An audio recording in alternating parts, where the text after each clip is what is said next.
Oi, pessoal. Hoje é segunda-feira, 1º de dezembro. Quase falei novembro. É, cara, você vai envelhecendo, rapaz. Os anos simplesmente, puf, desaparecem. Sim, é 1º de dezembro de 2025. Bem-vindo de volta, Larry. Nosso amigo, nosso querido amigo, nosso irmão, Larry C. Johnson, está aqui conosco. Você só tá dizendo isso porque eu te mandei dinheiro. Ok, eu não mandei. Obrigado. Um comentário generoso e gentil da sua parte, claro.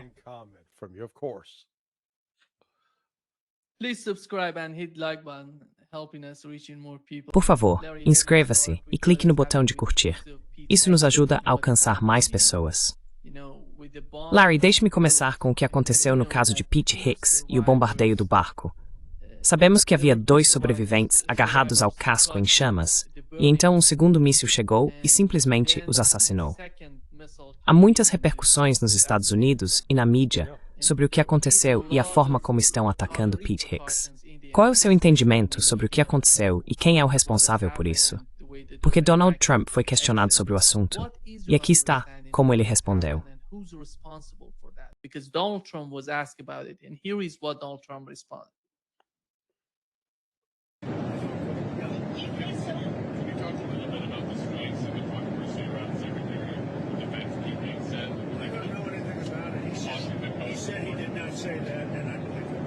É 2 coisas que ele disse.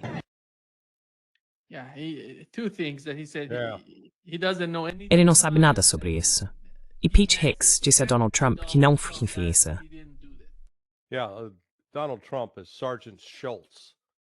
Sim, Donald Trump é o Sargento Schultz, de Hogan's Heroes. Essa referência te diz alguma coisa? Havia uma sitcom nos anos 1960 sobre prisioneiros de guerra americanos em um campo de prisioneiros alemão. Mas era uma comédia, certo?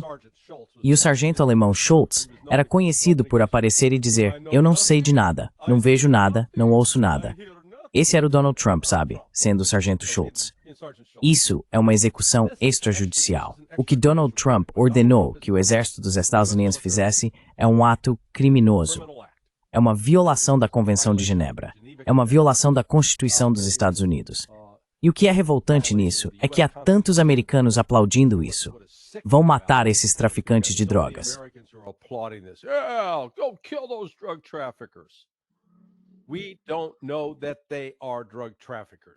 Nós não sabemos se eles são traficantes de drogas. Há quem acredite que sejam? Claro. Mas não podemos cometer assassinato com base em crenças. O único uso legítimo da força é se os caras nesses barcos, ou mulheres, não tenho certeza, nem sabemos o sexo deles, estiverem atirando contra militares dos Estados Unidos. Aí sim, sabe de uma coisa? Se você está atirando em nós, temos o direito de atirar de volta. O que os Estados Unidos deveriam fazer é parar esses barcos, apreender o que estiver a bordo e apresentar provas de que se trata de tráfico de drogas. Mas a desonestidade agora vinda de Donald Trump, porque por um lado, ele acabou de perdoar o ex-presidente de Honduras, que era um grande traficante de drogas, e já havia estado na prisão, é inacreditável.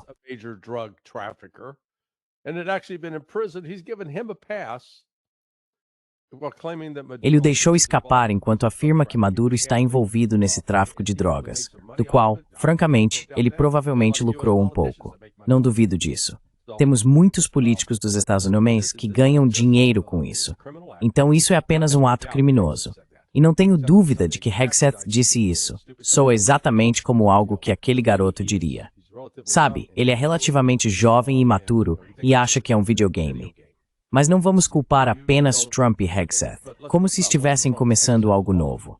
Essa execução extrajudicial, matar pessoas porque achamos que são más, já foi feita antes, por Bill Clinton. Bill Clinton. It's been done by George W. Bush.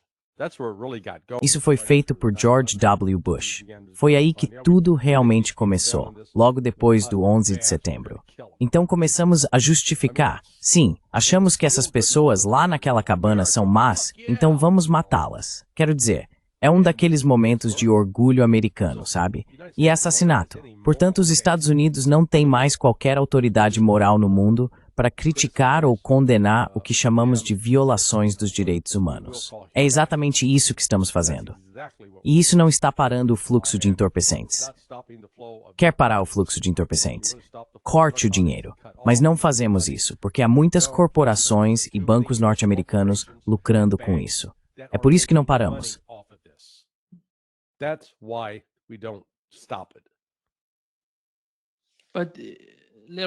Mas, Larry, legalmente, a responsabilidade recai sobre Pete Hegseth, na minha opinião.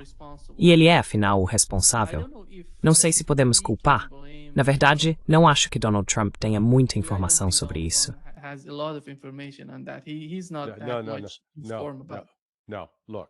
Ele não está muito bem informado sobre isso. Não, veja, Donald Trump é o comandante em chefe. Ele está no comando, pelo menos no papel. E Hegseth é um subordinado. Então a cadeia de comando é uma pirâmide. Donald Trump está no topo dessa pirâmide. Não há ninguém acima dele. Você sabe, Harry Truman tinha uma placa na mesa dele. A responsabilidade termina aqui. A responsabilidade termina com Trump. Trump não pode fingir. Ah, poxa, eu não sabia. Bem, se você não sabia, demita Hegseth. Quais são suas ordens? Em vez disso, Trump continua comemorando o fato de estarmos matando essas pessoas. E nem sabemos quem estamos matando. Principalmente se você explodiu o barco e há sobreviventes. É inacreditável. Sair e executar pessoas desarmadas, incapazes de revidar, é simplesmente, sabe, eles agem como se isso fosse um videogame. É um crime hediondo.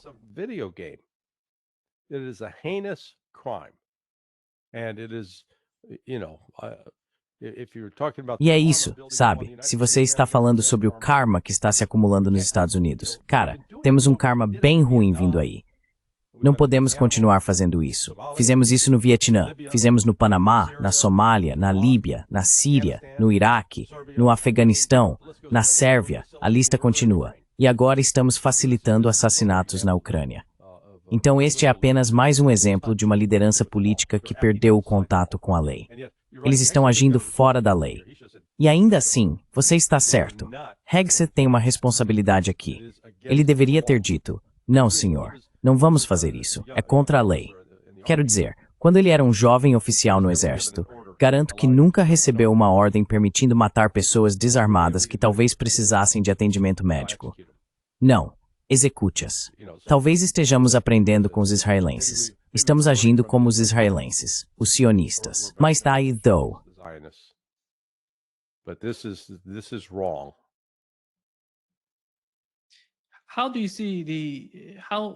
Porque há pessoas nos Estados Unidos argumentando que esses funcionários de escalão inferior que estão recebendo ordens de Hegseth podem simplesmente rejeitar a ordem e não cumpri-la. Como você vê isso? Isso é sequer possível?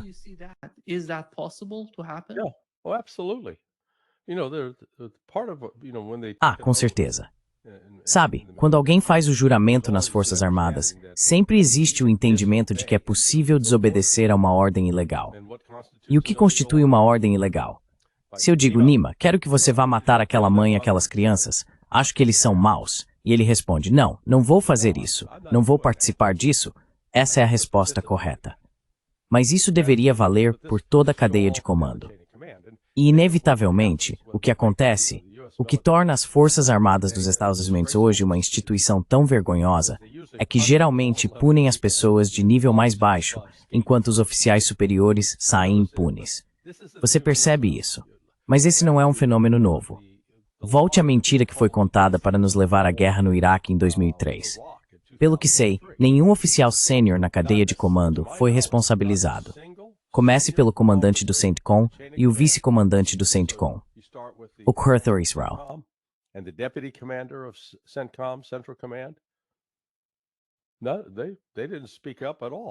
Eles não se manifestaram de forma alguma. Eles simplesmente concordaram com tudo. As pessoas e os chefes do Estado-Maior Conjunto, o que eles poderiam ter feito, o que deveriam ter feito, era dizer, não, eu não posso fazer isso. Estou renunciando à minha patente. Mas então vem o pensamento.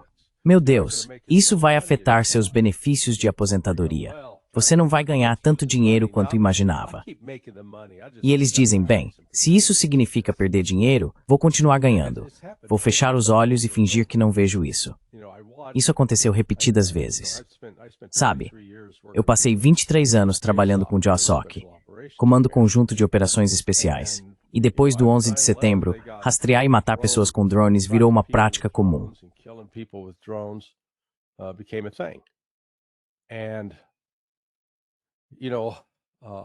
E sabe, em certo momento eu contei, acho que tinha matado mais de 40 mil pessoas. E pra quê? Pra se sentir bem? Pra podermos dizer, olha, aqui estão essas pessoas no chão, e então jogar uma bomba nelas, exterminá-las. Pronto, acabou o terrorismo. E aí o que descobrimos anos depois? Que estamos financiando e armando alguns desses terroristas. Somos parceiros deles. Estamos usando-os para nossos próprios propósitos políticos. Não somos contra o terrorismo. Só quando eles nos atacam. Mas, cara, se pudermos nos alinhar com a Al-Qaeda ou com o ISIS e usá-los para nossos próprios fins, ótimo. Sabe, os Estados Unidos fizeram isso em relação à Segunda Guerra da Chechênia. Ajudaram a financiá-la e a fornecer combatentes que estavam atacando e matando cidadãos russos, porque tínhamos esse propósito mais amplo, esse chamado propósito superior.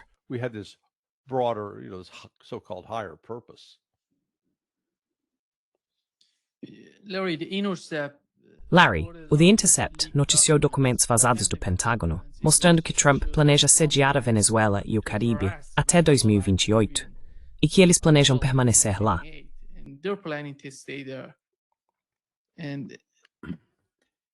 Você quer dizer que eles estão planejando manter a força naval fora da costa?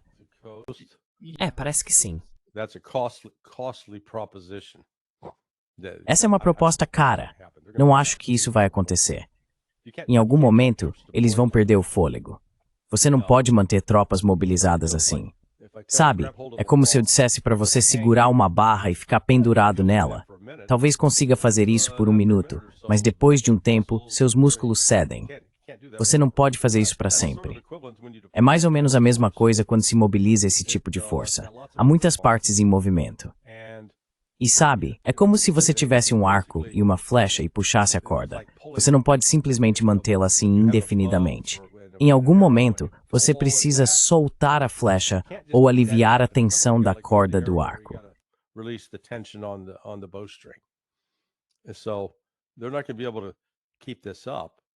Então eles não vão conseguir manter isso por muito tempo. E sabe, eu acho que na verdade o Maduro está em uma posição bastante forte, porque se os Estados Unidos atacarem militarmente, eles têm muito o que fazer em resposta. Eles têm mísseis que poderiam ser lançados e colocar alguns dos nossos navios em risco, talvez até afundar um ou dois.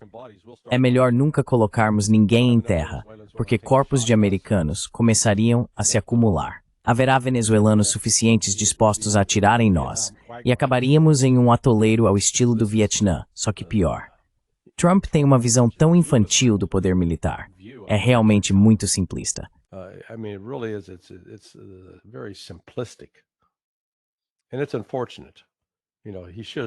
E é uma pena. Sabe, ele deveria ter mantido sua principal convicção, pelo menos durante a campanha, que era a de que não deveríamos nos envolver em guerras estrangeiras desnecessárias. Vamos ficar em casa. Vamos construir a América. Vamos colocar a América em primeiro lugar. Mas não, vamos sair por aí e intimidar a Venezuela. Aparentemente, quando ele estava crescendo, a mãe dele nunca lhe ensinou a manter as malditas mãos longe dos outros. Pare de se meter nos assuntos de outras pessoas, de outros países. Cuide dos seus próprios problemas. Dê o exemplo em casa. Em vez disso, rapaz, se formos nos meter em alguma coisa, isso vai ser bem complicado.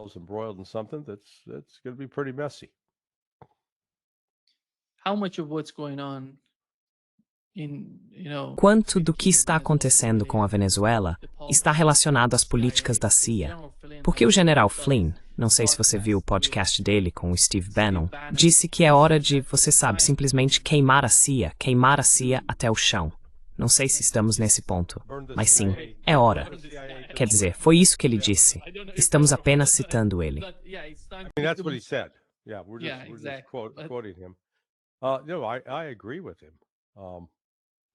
Não, eu concordo com ele. O problema com a CIA, como foi originalmente concebida por Truman, o que ele achava que estava aprovando, era o seguinte.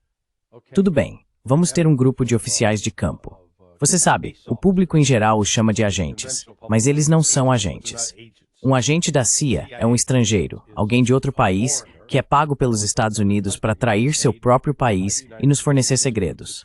Mas a CIA foi concebida com a ideia de que iríamos recrutar pessoas de países onde precisávamos de informações, como na época sobre a União Soviética ou a China. Então precisamos conseguir pessoas que estejam por dentro e possam nos dizer exatamente o que está acontecendo. Depois elas redigiriam essas informações e as entregariam ao que se chama de oficial de relatórios. E isso seria divulgado como inteligência humana. And they'll release it as human intelligence. So you got, as a number and categorized, etc. Tem um número e é categorizado, etc. Então os analistas pegavam isso, junto com informações de fontes públicas, e diziam ao presidente o que diabos estava acontecendo. Bem, era assim que deveria ser. Mas então descobriram, poxa, você tem todos esses caras, muitos deles ex-militares dos primeiros tempos da CIA, vindos do escritório de serviços estratégicos, e de repente começamos a decidir. Ei, podemos mudar o resultado de eleições, podemos derrubar governos, podemos organizar e treinar forças guerrilheiras e grupos insurgentes. E isso tem uma influência corruptora sobre a análise.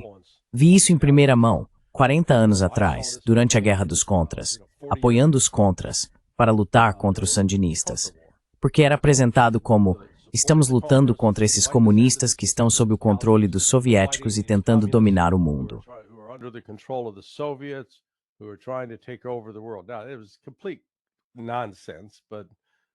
Bem, era uma completa bobagem. Mas sabe, na época eu meio que dizia, é assim que precisamos encarar isso. O projeto era conduzido pelo que chamavam de Força Tarefa da América Central. E basicamente, eles tinham uma sala de guerra lá, de onde emitiam ordens e planejavam missões militares. Eles minaram os portos de Manágua com minas para impedir que navios entrassem. E o que aconteceu foi que surgiu uma pressão para que se contasse uma boa história. Esse era um projeto encomendado pelo presidente. Eles queriam vê-lo dar certo. Então ninguém queria que alguém aparecesse dizendo algo negativo sobre ele. E eu me lembro de que havia alguns analistas do setor da Nicarágua. There were a couple of analysts from the Nicaragua branch. They actually went down.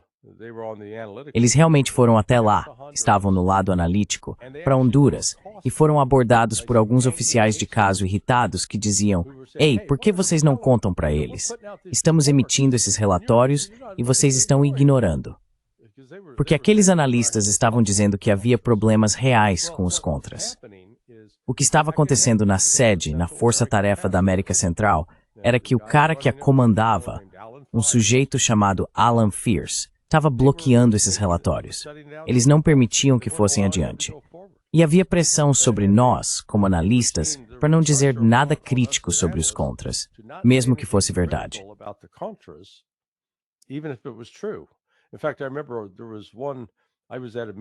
Lembro de uma reunião, eles a chamaram de reunião de advertência, com o oficial nacional de inteligência para a América Latina, Bob Vickers. Eu estava fazendo meu relatório e disse, e os contras? E ele disse, pare aí. Eu perguntei o quê? Ele respondeu, você não pode chamá-los de contras, tem que chamá-los de resistência nacional democrática. E eu disse, mas o Reagan o chama de contras. E ele respondeu, sim, mas ele é o presidente. É disso que estou falando. De como o processo de inteligência foi tão politizado, tão corrompido. Sim, eu concordo com Mike Flynn. Queime tudo e comece de novo. Mike Flynn, burn it to the ground, start over. But do not.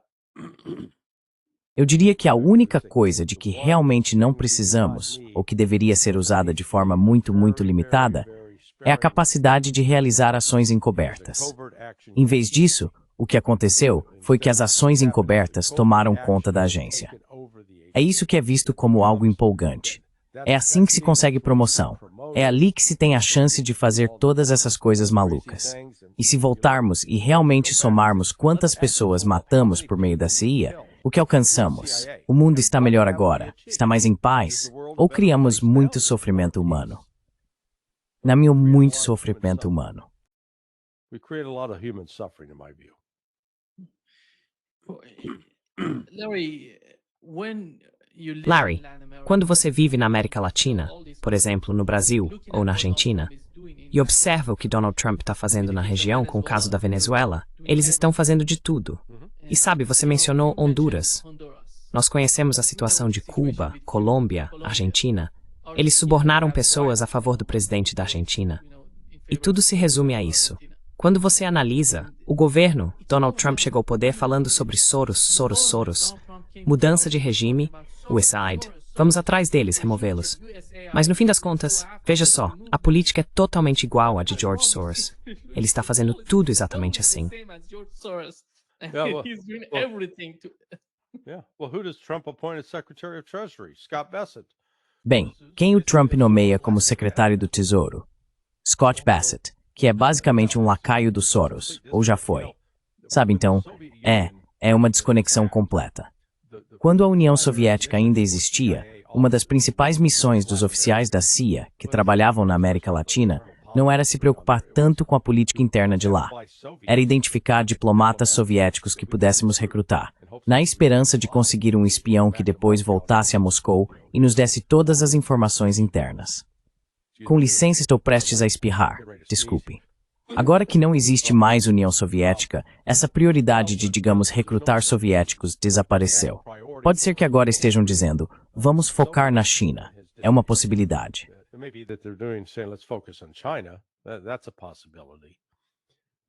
Não, Separatista. É verdade. Sim, a China comunista, que está dando uma surra nos Estados Unidos em todas as áreas.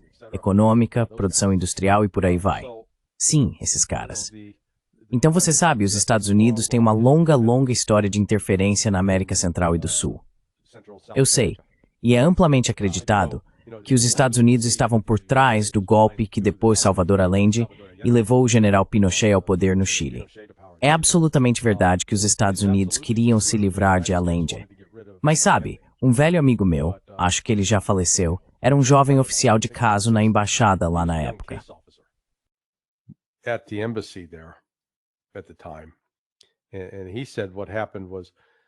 Ele disse que o que aconteceu foi que enquanto os Estados Unidos tentavam influenciar as coisas e se envolver, os militares chilenos basicamente disseram, fiquem fora, cuidem dos seus próprios assuntos, fiquem na embaixada, porque eles estavam cuidando da situação. Acho que eles não queriam ficar devedores aos Estados Unidos de forma alguma. Eles eram meio como naquele velho comercial. Mãe, por favor, eu prefiro fazer sozinho. Pois foi isso que fizeram. Fizeram por conta própria. Mas não se pode negar a facilitação dos Estados a vários regimes autoritários. E enquanto disséssemos que estávamos combatendo o comunismo, podíamos fazer o que quiséssemos. Descomune. Agora existe o narcoterrorismo. É isso que estamos combatendo. Narcoterrorismo. Temos que usar toda a violência do mundo para parar esses narcoterroristas. Exceto o cara que está na prisão. Vamos soltá-lo. Você ganha um passe, um tapinha nas costas, sabe? Bom sujeito, joinha. Não dá para inventar uma coisa dessas.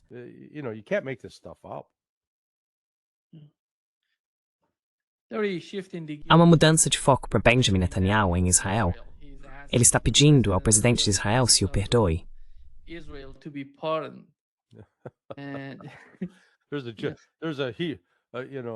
Há uma, sabe, acho que é uma palavra em Yiddish, chutzpah, sabe? Ou como Michelle Bachmann, uma ex-membro do Congresso, chamou chutzpah. É chutzpah, certo?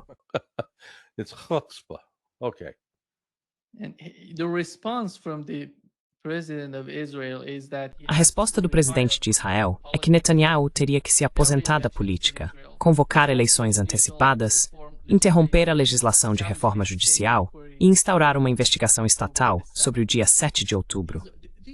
Você acha que Netanyahu aceitaria esses termos? Ele cooperaria com eles em vez de ser perdoado pelo presidente de Israel? E qual é a sua opinião sobre a situação do caso de Netanyahu? Qual é a importância dele?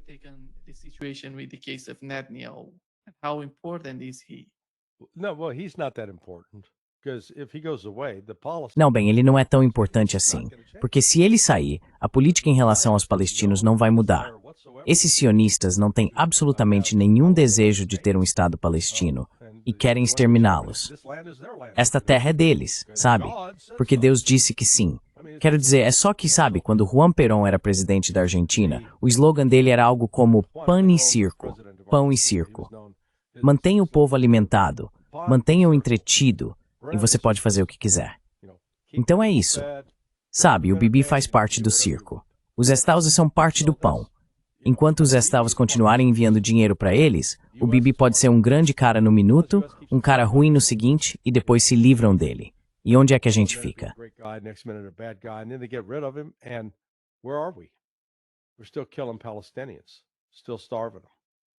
Ainda estamos matando palestinos. Ainda os estamos deixando passar fome. A única coisa que poderia potencialmente mudar isso é o que as pesquisas políticas estão mostrando. Aparentemente, um número crescente de americanos está simplesmente farto de viver sob o domínio dos sionistas e está reagindo. E Trump sabe ler pesquisas. Quando ele perceber que está basicamente abraçando um cadáver, isso não vai parecer bom para ele nas eleições de meio de mandato. Ele pode mudar a política. Sempre existe essa possibilidade. Mas o lobby é muito forte nos Estados Unidos.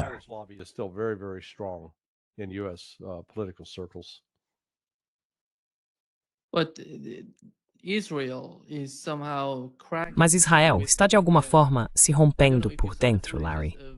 Não sei se você viu as imagens de milhares de pessoas fazendo fila na Embaixada de Portugal. Elas estavam pedindo agendamentos para a cidadania. Por que precisariam deixar Israel se as coisas estão indo tão bem agora? Bem, né? Essas pessoas não estão satisfeitas com a situação em Israel. Isso mostra como a economia está funcionando, como a sociedade está funcionando. E Netanyahu, toda vez que aparece, diz que este é o único Estado para o povo judeu e que eles podem vir para cá e viver uma vida próspera. Isso já não é mais verdade.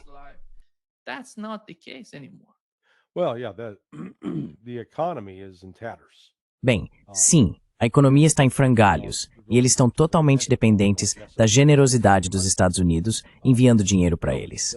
Mas o problema é que suspeito que muitos dos que estão partindo são aqueles que seriam considerados moderados, os que defenderiam políticas contrárias a Netanyahu. E quando eles vão embora, isso reforça ainda mais as políticas insanas dos colonos. Israel está perdendo pessoas. Eles não estão atraindo mais, estão diminuindo. Então, por enquanto, parecem estar inteiros, mas a médio prazo, a própria sobrevivência de Israel pode ser colocada em questão.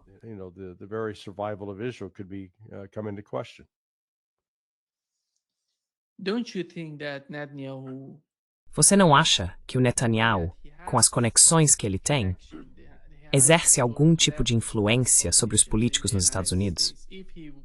Se ele fosse removido do poder em Israel, isso não afetaria de alguma forma o apoio que Israel recebe dos Estados Unidos? Porque, na minha opinião, o Naftali Bennett não é nem de perto tão popular entre os políticos americanos quanto o Netanyahu. O Netanyahu é muito poderoso. Ele é, de alguma forma, inteligente em como manipula todo o sistema nos Estados Unidos.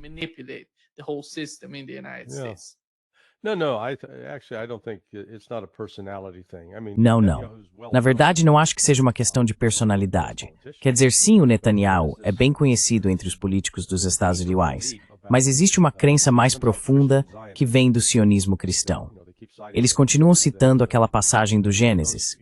Aqueles que te abençoarem serão abençoados, e aqueles que te amaldiçoarem serão amaldiçoados. E é por isso que dizem que precisamos apoiar Israel. Tem um podcast interessante. Brent Tucker é um operador aposentado da Delta Force. E eu conheço o Brent, ele mora lá em Orlando. Ele recebeu um cara chamado Dan Bilzerian. Não sei se você já ouviu falar dele. Sim, já ouvi. O Bilzerian é realmente anti-sionista, fortemente anti-sionista. Anti-Zionist, strongly anti-Zionist.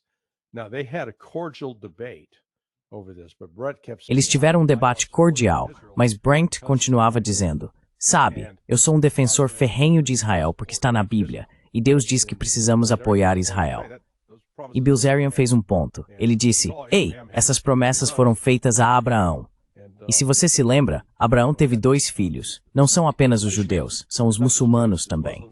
Então, como eu disse, uso Brent como um exemplo. Ele é um cara inteligente, experiente, mas está preso àquela mentalidade sionista. E isso não tem nada a ver com Netanyahu. Está realmente ligado a essa crença mais ampla de que esses são o povo escolhido de Deus e que nossa obrigação é apoiá-los. And that our obligation is to uphold them. Now, Blazarian made an interesting argument. He says, Agora, Bilzerian fez um argumento interessante. Ele disse, sabe, o que é louco é que no Talmud há passagens que falam de forma depreciativa sobre Jesus e sua mãe Maria, alguns trechos muito ofensivos e vis. Ele disse, em contraste, no Islã, eles reconhecem Jesus como um dos principais profetas e sua mãe é venerada. Então ele perguntou, por que estamos apoiando aqueles que odeiam os cristãos em vez de trabalhar com os que realmente reconhecem Jesus e Maria como pessoas divinas? É uma pergunta interessante. Mas veja, é aí que quando entramos nessa área da religião, o pensamento racional e lógico vai por água abaixo. Fica tudo no, temos que fazer isso porque Deus mandou.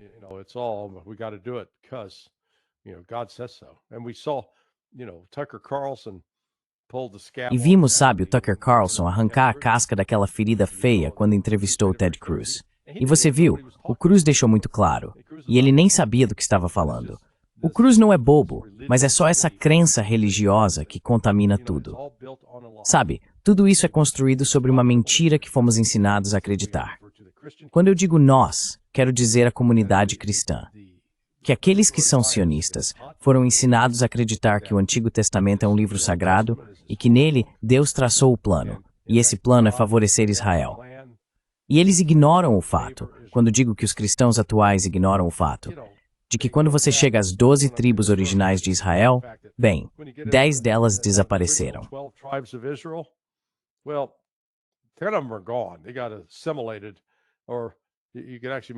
Eles foram assimilados. Ou pode-se argumentar que os palestinos de hoje são descendentes dessas pessoas. Portanto, eles também deveriam estar sob as bênçãos de Abraão, mas não estão. E então existe essa noção absurda de que se trata de um povo especial, que sabe, dizemos que este é o Deus do amor, o Criador eterno. Mas ele só gosta muito de um grupo específico de pessoas, e por isso lhes dá permissão para matar quem quiserem. E, uma vez que se aceita essa fantasia e mito como realidade, e se começa a agir com base nisso, temos o que vemos agora, genocídio na Palestina.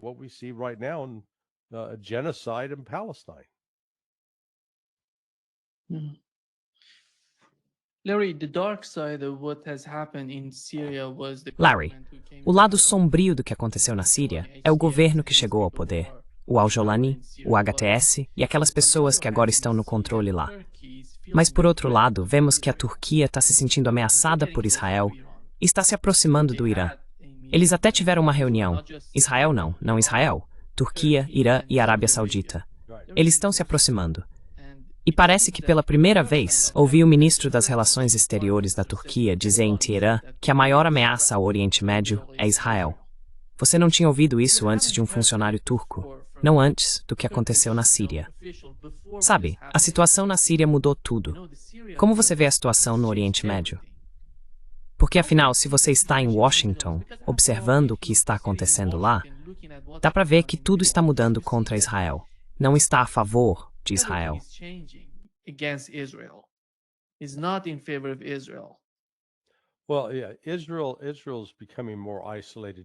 Bem, Israel está se tornando mais isolado diplomaticamente. Mas sabe, o Erdogan, ele é um falastrão, só um monte de conversa fiada. Ah, Israel, eles são a maior ameaça. Ei, continue mandando petróleo para eles. Que ameaça, né? Mas ele está ganhando dinheiro com isso, então consegue conviver com a situação. A Turquia é provavelmente a única entidade que poderia realmente mudar a situação dos palestinos. E isso seria cortando todo o fornecimento de petróleo para Israel, paralisando a economia deles. E sabe, francamente, China, Rússia e Índia também têm esse poder potencial, mas não o usam. Eu os critico por isso. Então essa é uma situação instável. A visão que foi apresentada, meu Deus, já faz 25 anos, por gente como Paul Wolfowitz e Richard Perle, sabe, todos diziam que tudo o que precisávamos fazer era nos livrar de Saddam Hussein e a democracia floresceria. get rid of Saddam Hussein and democracy will flourish, and as long as we got these other democratic states. E enquanto tivermos esses outros estados democráticos, Israel ficará bem.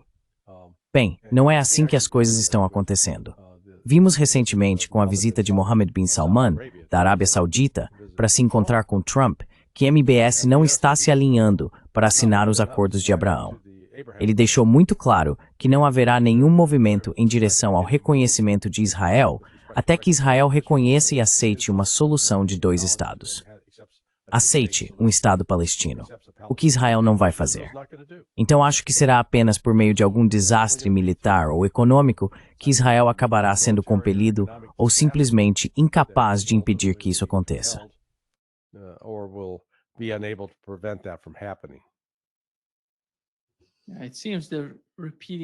Parece que estão repetindo o mesmo cenário aqui na América Latina com a Venezuela.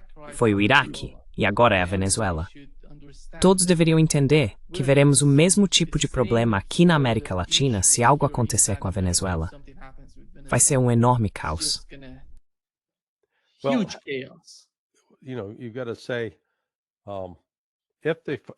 Você tem que admitir, se tentarem forçar Maduro a deixar o cargo e ele sair, e um governo apoiado pelos Estados Unidos assumir, acho que veremos uma onda de ataques. Chamaremos isso de terrorismo, mas serão venezuelanos resistindo à interferência dos Estados Unidos que começarão a atacar esse novo governo. Será uma bagunça instável, e isso pode até levar a ataques aos campos de petróleo, explodindo-os caso os Estados Unidos esperem assumir o controle deles. A capacidade desses grupos de se moverem pelas selvas da Venezuela e atravessarem a fronteira com a Colômbia ou o Brasil. Sabe, essas são áreas muito remotas e não é fácil controlar o que acontece por lá. Então, na minha opinião, isso é uma receita para o caos.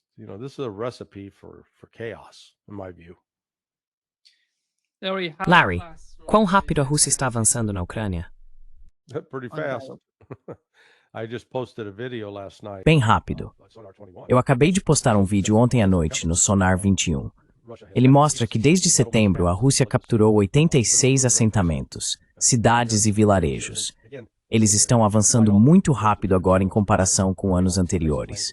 E novamente eu apresento uma lista de diferentes generais aposentados que fizeram todas essas afirmações absurdas sobre como a Rússia teria estagnado, como seria um impasse, como a Rússia não estaria avançando, como seria incompetente. Não, eles estão avançando bem rapidamente agora. O principal obstáculo antes disso, sim, lá embaixo, continue descendo até o final daquele artigo, é um vídeo bem curto. Isso bem ali vai mostrar. Dá para ver o território que está sendo tomado. A última cena é a que realmente conta a história. Lá estão Pokrovsk, Mirnograd, acho que este é Kramatorsk, e agora observe esse movimento. And now watch this movement.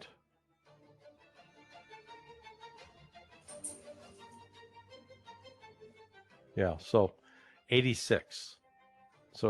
Sim, então 86. A Rússia agora está avançando muito mais rapidamente. Até esse ponto, a Rússia meio que limitou o que fez. Novamente, é por isso que isso é chamado de operação militar especial e não de guerra. Se fosse uma guerra, eles teriam fechado todos os portos no Mar Negro e afundado qualquer navio que entrasse ou saísse desses portos. Isso teria passado despercebido porque seria uma guerra. Mas não é uma guerra, é uma operação militar especial. E como tal, a Rússia continuou permitindo algum, digamos, tráfego marítimo normal, entrando e saindo dos portos ucranianos, mesmo diante desse ataque recente a 2 petroleiros que, segundo relatos, transportavam petróleo da Rússia. Hauling oil out of Russia. This attack was carried out by the Ukrainians with British support. Esse ataque foi realizado pelos ucranianos com apoio britânico. Pelo menos é o que a Rússia está afirmando. Podemos ver a Rússia agora dizendo, certo, vamos fechar esses portos. A Rússia já está próxima o suficiente para controlar alguns pontos na margem leste do rio Dnieper, o que lhe permite bloquear qualquer barcaça ou navio que desça o rio em direção ao Mar Negro. E 60% da economia da Ucrânia depende do tráfego ao longo desse rio.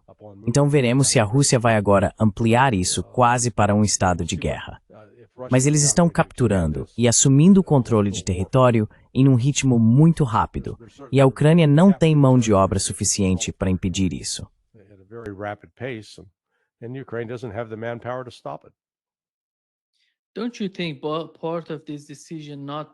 Você não acha que parte dessa decisão de não atacar tudo ao longo da linha de suprimento do exército ucraniano se deve a algum tipo de escolha estratégica? Deixar que eles continuem recebendo armas, já que querem que o exército ucraniano se aproxime do exército russo, em vez de o exército russo avançar? Vá em frente. O objetivo, na minha opinião, não é o território, é apenas destruir o exército. Sabe?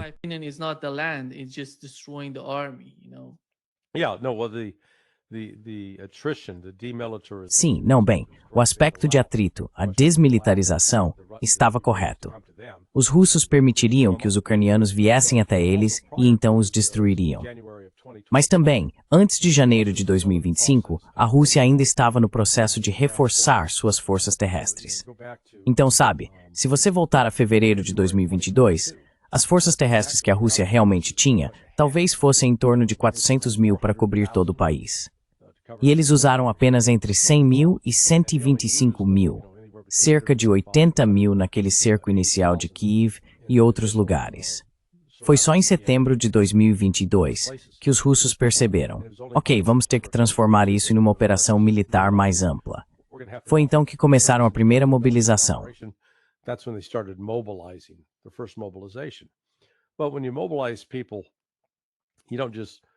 Mas quando você mobiliza pessoas, não é só, sabe, colocar um uniforme nelas e jogá-las na linha de frente. Elas precisam passar por treinamento.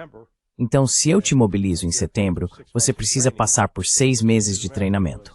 É só fazer as contas. Setembro, outubro, novembro, dezembro, janeiro, fevereiro, você só chega à linha principal em março.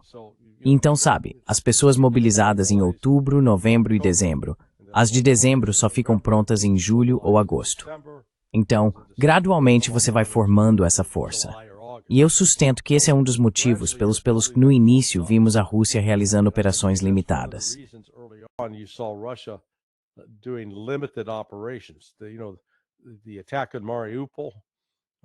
Sabe, o ataque a Mariupol, que era um alvo crucial para os russos e que eles capturaram em maio de 2022, não foi seguido imediatamente pela conquista de outras áreas. Novamente, falta de pessoal. Foi em 2023 que ocorreu a Batalha de Bakhmut. Houve outros confrontos menores, mas esse foi o foco principal. Depois, em 2024, foi Avdiivka. Mas agora chegamos a 2025. Só nos últimos 3 meses, eles avançaram com força por 86 assentamentos, vilas e cidades. Algumas pequenas, outras grandes. E veja, Siversk ainda está na mira, assim como Lyman. As chances são altas de que a Rússia possa ter controle total de Donetsk e expulsar todos os ucranianos até o final de dezembro.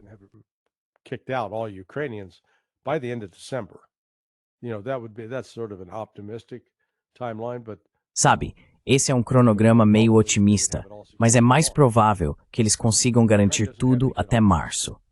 A Ucrânia não tem boas opções aqui. E ainda assim isso lembra muito como, se você voltar e observar a mentalidade dos alemães no fim da Segunda Guerra Mundial, a liderança alemã, eles estavam presos em muito pensamento ilusório. Ainda conseguiam causar bastante dano aos soviéticos, mas isso não mudou o resultado da guerra. Eles iam perder tudo. A questão era apenas como iriam perder. E então, sabe, a Ucrânia agora está em grande turbulência, com o escândalo de corrupção pairando sobre ela, e é militarmente incapaz de empurrar os russos de volta. E mesmo assim, há tantos no Ocidente financeiramente comprometidos com isso.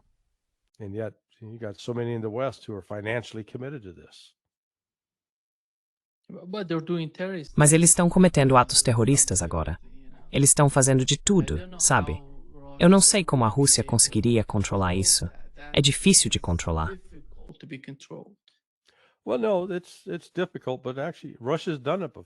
Bem, não, é difícil. Mas na verdade a Rússia já fez isso antes. Lembre-se, a Guerra da Chechênia foi uma combinação de terrorismo e ataques a alvos militares.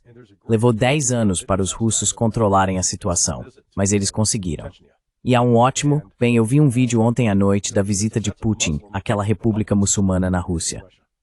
E dá para ver claramente como a recuperação aconteceu, cerca de 20 anos desde o fim daquela guerra. Ou acho que 2010, então 15 anos. Mas você sabe, a Rússia já passou por isso e conseguiu. Russia's been there and done that. They know how to work, if you will, the counter. Eles sabem como lidar, por assim dizer, com o aspecto do contra-terrorismo. E reconhecem que sim, podem estar travando uma guerra de guerrilha e pode haver uma guerra insurgente. Eles já fizeram isso.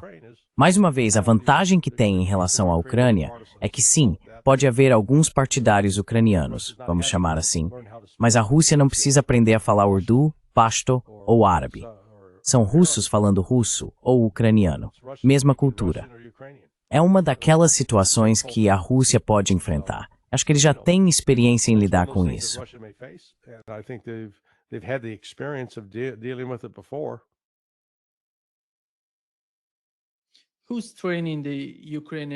Quem está treinando o exército ucraniano?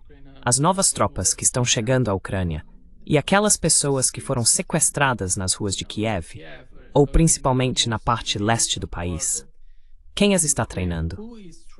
O treinamento é feito principalmente dentro da Ucrânia ou fora dela, talvez na Polônia, na Romênia, nesses centros.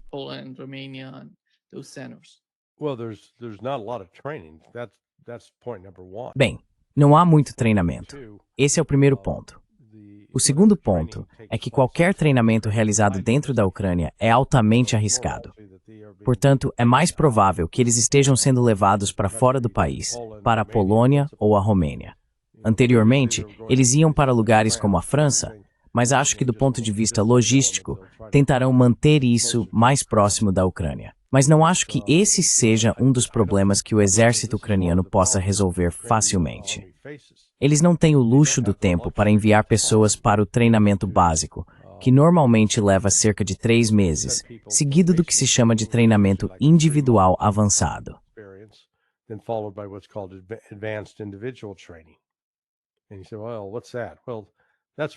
E você diz, bem, o que é isso? Bem, é onde, sabe, se você é um operador de rádio, aprende a operar um rádio.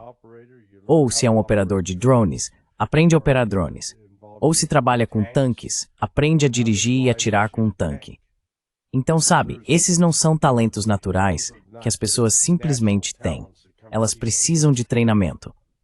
E se isso for feito na Ucrânia, os russos, com seus mísseis, podem atingir qualquer local de treinamento. E já o fizeram. Portanto, acho que qualquer treinamento que esteja sendo feito está sendo realizado em grande parte fora da Ucrânia.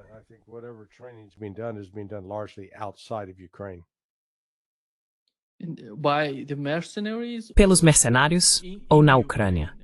Aqueles que estão sendo treinados na Ucrânia estão sendo treinados por mercenários? Ou o exército ucraniano ainda é capaz de realizar o treinamento, lutar e treinar as novas tropas? Não, na verdade é a OTAN. A OTAN tem fornecido grande parte do treinamento, ou os países da OTAN têm feito isso.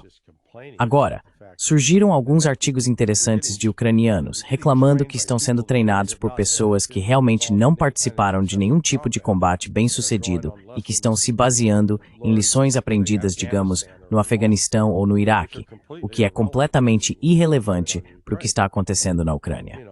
Sabe, é como se você quisesse jogar futebol e quisesse ser treinado para ser uma equipe campeã.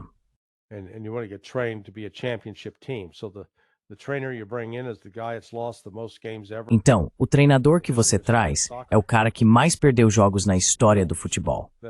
Sabe, isso não faz sentido. Mas é mais ou menos o que está acontecendo, com a OTAN fingindo, nós temos as habilidades superiores, a experiência superior, vamos mostrar como se faz. E, francamente, deveria ser o contrário. Quem deveria estar dando treinamento agora são os ucranianos treinando a OTAN. E se você acha que vai lutar contra os russos, pense de novo. Deixe-me contar o que nós encontramos.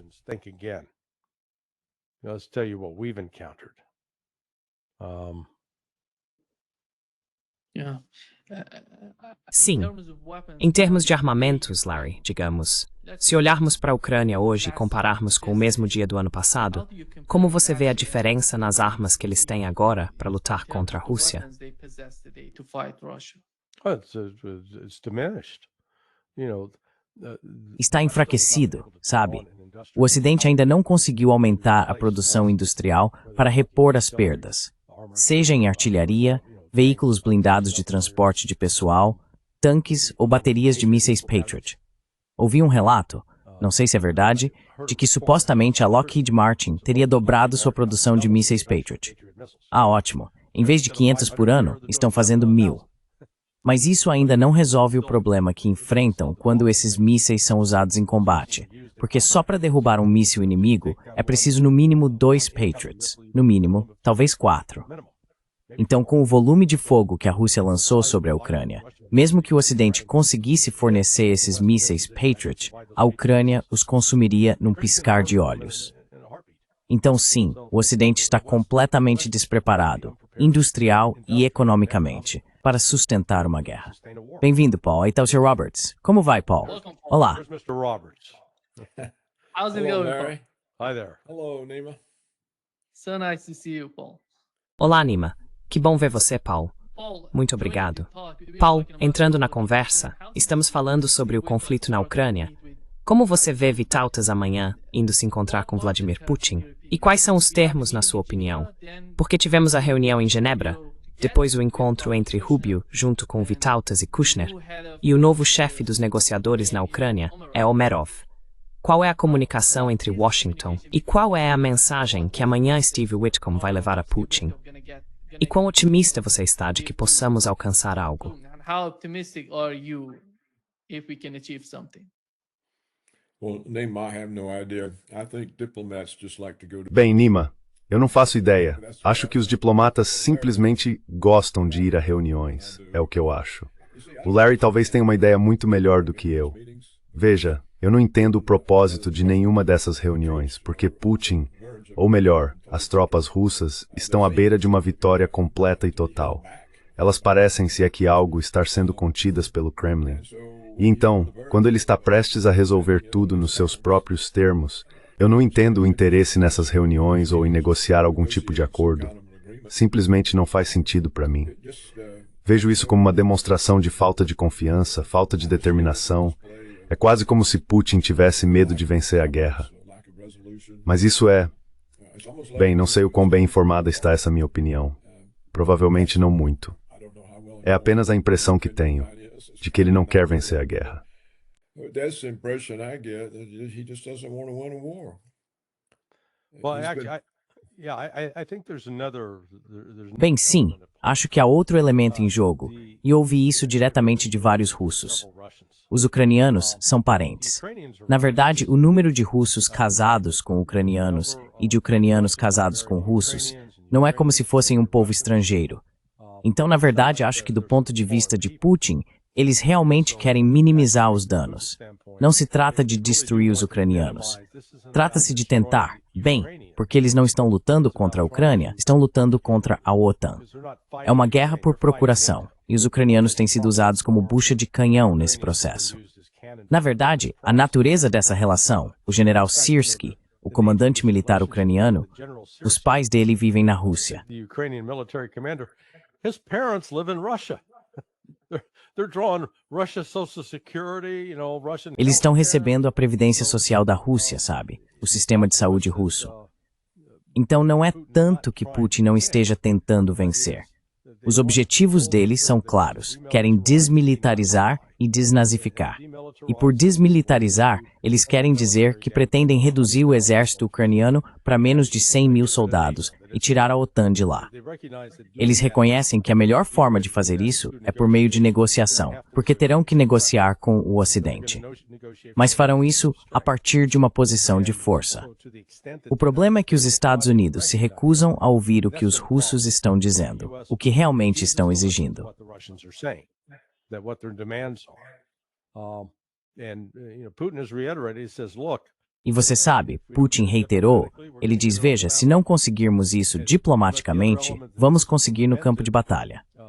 Mas o outro elemento que impediu um avanço maior da Rússia do ponto de vista militar é que foi apenas nos últimos 6 ou 7 meses que eles finalmente conseguiram aumentar suas forças terrestres para mais de 750.000 soldados, porque eles estão lutando ao longo de uma linha de contato de 1.000 milhas. E você sabe, antes disso, eles simplesmente não tinham pessoal suficiente para lutar em diferentes frentes. Pouco antes de você entrar, vimos um vídeo que postei no Sonar 21 que mostra os avanços da Rússia nos últimos 3 meses.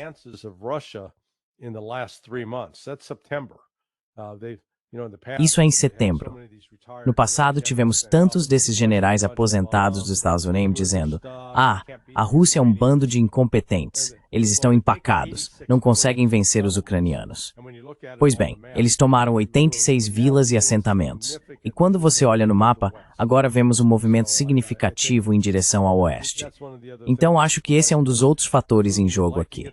Putin gostaria de conseguir um acordo negociado, se pudesse, mas a Rússia não vai abrir mão de sua exigência fundamental, que é desmilitarizar e depois nazificar, o que significa novas eleições na Ucrânia, e nenhum nazista permitido. Ponto final.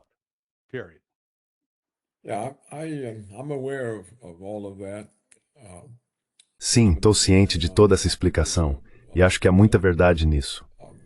Por outro lado, acho que se ele está preocupado com os ucranianos, a forma como conduziu essa guerra só aumentou o número de baixas, de ambos os lados. Isso aumentou as baixas russas, aumentou as baixas ucranianas. Ele poderia ter paralisado todo o país eletronicamente há 4 anos e a guerra teria acabado imediatamente. Mas ele parece receoso de parecer uma força muito decisiva. E claro, você está certo. E eu concordo totalmente que a Rússia, na verdade, não está em guerra com a Ucrânia. Está em guerra com uma espécie de remanescente pseudo-nazista instalado no poder pelos americanos para conduzir uma guerra originalmente contra a população russa dentro da Ucrânia, o que acabou forçando a intervenção de Putin. Bem, ele precisa ser capaz de derrotar essas pessoas em toda a Ucrânia.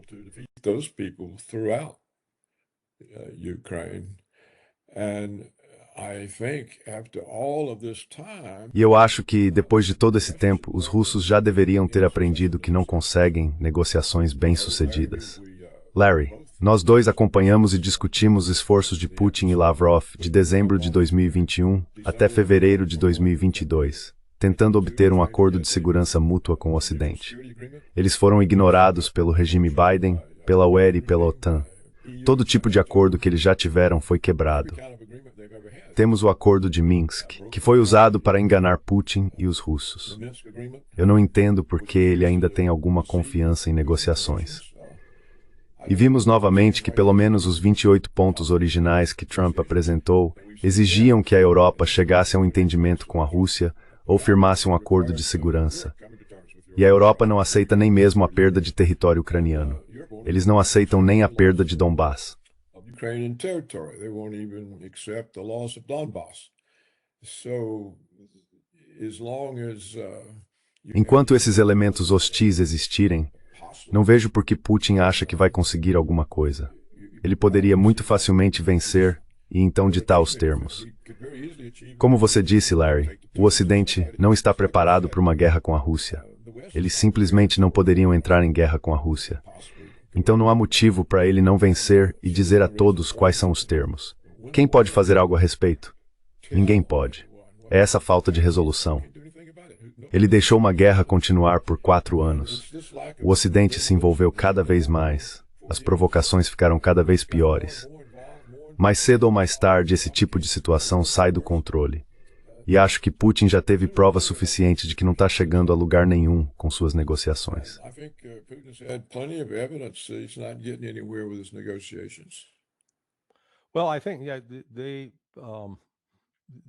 Bem, acho que o outro elemento do lado das negociações é que Putin, a Rússia, está sob certa pressão de países como China, Índia, África do Sul, até mesmo o Brasil e outros do Sul global, para ser visto como fazendo um esforço de boa-fé no campo das negociações. Então, parte disso é que a Rússia tem sido sensível em relação a não ser percebida como querendo apenas uma solução militar e evitando uma diplomática. Se você se lembra, acho que foi em 2023, com as Afghana Accord, eles estavam pressionando por um acordo negocial, incentivando Putin a negociar. Putin disse: "E pessoal, aqui está o acordo e mostrando." Here's the agreement. He pulled out and had them look at it. Foi isso que tínhamos acordado de forma provisória com os ucranianos em março de 2022. E era, segundo ele, o documento a partir do qual estávamos trabalhando, aquele que os ucranianos trouxeram para a mesa. Então estávamos dispostos a negociar naquela época. E ele disse que naquele momento, nossa posição era que a Ucrânia poderia manter o Donbass. Eles só precisavam oferecer garantias e compromissos para proteger os falantes de russo e a igreja. Bem, você sabe, os Estados Unidos, junto com os britânicos, acabaram com isso bem rápido. E é aqui que acho importante que o Ocidente entenda o significado do termo Operação Militar Especial. A Rússia teve apenas uma mobilização, quando convocou 320 mil reservistas em setembro de 2022. Eles têm uma força de reserva potencial, de acordo com o CIA Factbook, algo entre 2 e 3 milhões.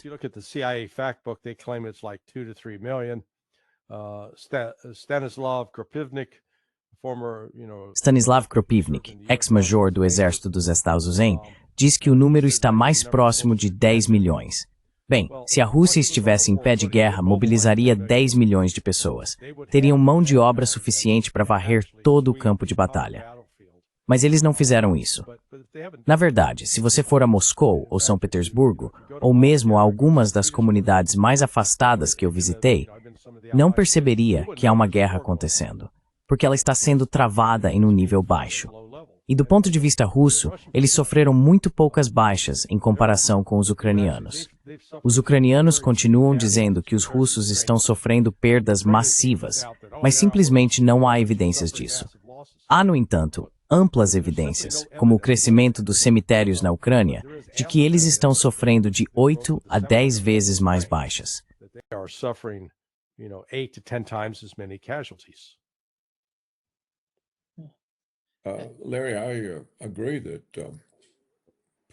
Larry, concordo que Putin tem enfatizado a negociação desde muito antes de 2022. Isso remonta a 2014. Sim, foi quando ele tentava fazer com que eles cumprissem o Acordo de Minsk. Ele manteve isso por 8 anos, enquanto nós construíamos um grande exército para a Ucrânia. Certamente, e toda semana ele e Lavrov voltam a expressar o quanto estão dispostos a negociar. Então, em algum momento, ele claramente já cumpriu o requisito de demonstrar sua disposição. E se Índia, China e Brasil estão exercendo pressão, ele deveria simplesmente ignorar. Ele precisa agir de acordo com os interesses da Rússia, não com os deles. Você sabe, os liberais russos, os integracionistas atlânticos, as pessoas que querem ser incorporadas ao Ocidente, e esse era um dos pontos declarados dos 28 pontos de Trump, trazer a Rússia de volta ao Ocidente.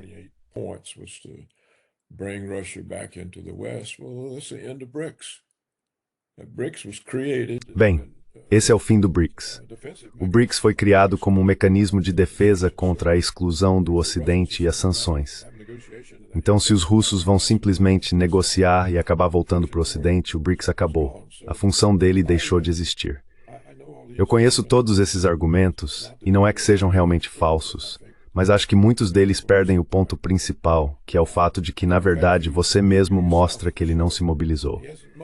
Ele não estava preparado para entrar em fevereiro de 2022. Eles tiveram que depender do Prigozhin e das forças militares semi-oficiais, e ele não convocou tropas.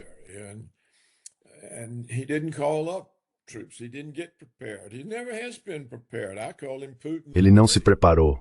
Ele nunca esteve preparado. Eu chamo de Putin, o despreparado. Ele nunca está preparado. Isso já dura tempo demais, 4 anos, por uma área pequena como aquela. Não é real, Larry. É quase como se ele estivesse jogando algum jogo. Eu sempre disse bem, ok, o que ele está fazendo é usar a guerra para tentar conseguir um acordo de segurança mútua, e eu consigo entender por esse lado. Acho que o que ele realmente quer não é o fim do conflito na Ucrânia. Ele quer o fim do conflito com o Ocidente. Ele quer um acordo de segurança mútua que lhe foi negado tantas vezes. E é isso que ele quer.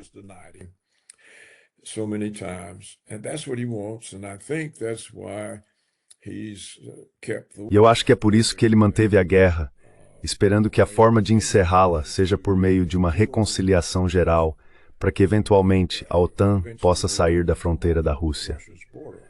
Quero dizer, para o Putin, é um problema de segurança de longo prazo. Eles não querem a OTAN na fronteira, com bases de mísseis americanas na Polônia, na Romênia e em outros lugares. E eu não sei se essa é a maneira correta de entender a situação, mas é assim que eu a entendo, para tentar dar sentido a essa guerra sem fim, em que cada vez mais pessoas morrem e ele demonstra cada vez menos determinação. Mas quem sabe como isso vai terminar? Eu não sei. Espero que termine. Who knows how it's going to come out? I don't know. I hope it comes out nice. Yeah. Well, remember what? Bem, lembre-se, eles entraram com apenas 125 mil soldados em fevereiro de 2022. Ele não estava pronto, não, porque o objetivo deles era entrar com força suficiente para pressionar a Ucrânia a negociar. E foi exatamente isso que aconteceu. A Ucrânia foi para a mesa de negociações, e eles tinham um acordo. Sim, eles tinham um acordo. Na verdade, como parte desse acordo, para demonstrar boa-fé, Putin ordenou a retirada dos tanques russos que estavam estacionados ao norte de Kiev. E foi então que Boris Johnson, em colaboração com Joe Biden e Lloyd Austin, interveio e disse a Zelensky, não, de jeito nenhum. E isso cancelou o acordo. Então eles mudaram de estratégia. E se você se lembra, em maio de 2022, o primeiro movimento da Rússia foi tomar o controle de Mariupol, porque naquela época, Mariupol era a última cidade sob controle ucraniano na costa do Mar de Azov.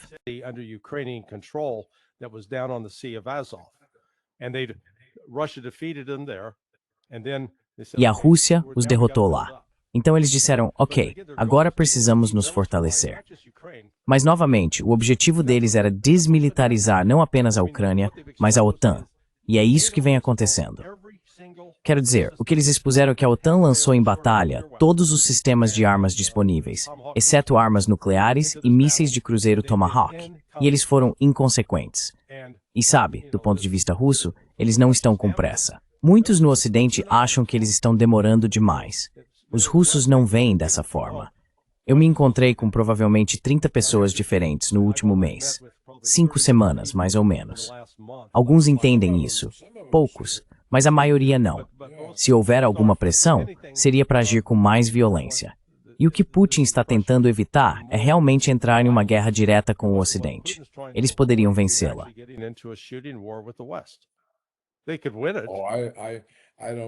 Nor, você já mostrou que não há como o Ocidente estar em uma guerra armada com a Rússia. Não, eu concordo. Ainda você. Eu não acho que o Putin... Eu não acho que ele esteja preocupado com isso. Se estiver, está sendo bobo. Bem, não. Você viu o plano que a Alemanha acabou de... Eles têm documentos vazados. Estão falando em formar um exército de 800 mil homens para atacar a Rússia. Eles vão entrar em guerra com a Rússia. Quer dizer, é isso. É isso que estão pedindo aos generais alemães.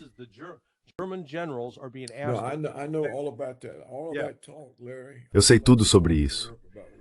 Toda essa conversa, Larry, toda essa conversa na Europa sobre guerra com a Rússia é porque a União Europeia está se desintegrando e eles precisam de algo para mantê-la unida. E esse algo é o inimigo russo. Então estão tentando usar a ameaça russa para manter a UE coesa. Não acho que nenhum deles acredite que teria alguma chance. Aquele exército alemão de 800 mil homens seria destruído quase instantaneamente. Não. Eu concordo com você. Não há possibilidade de a Europa entrar em guerra com a Rússia. Eles seriam aniquilados, a menos que Putin adote a mesma tática.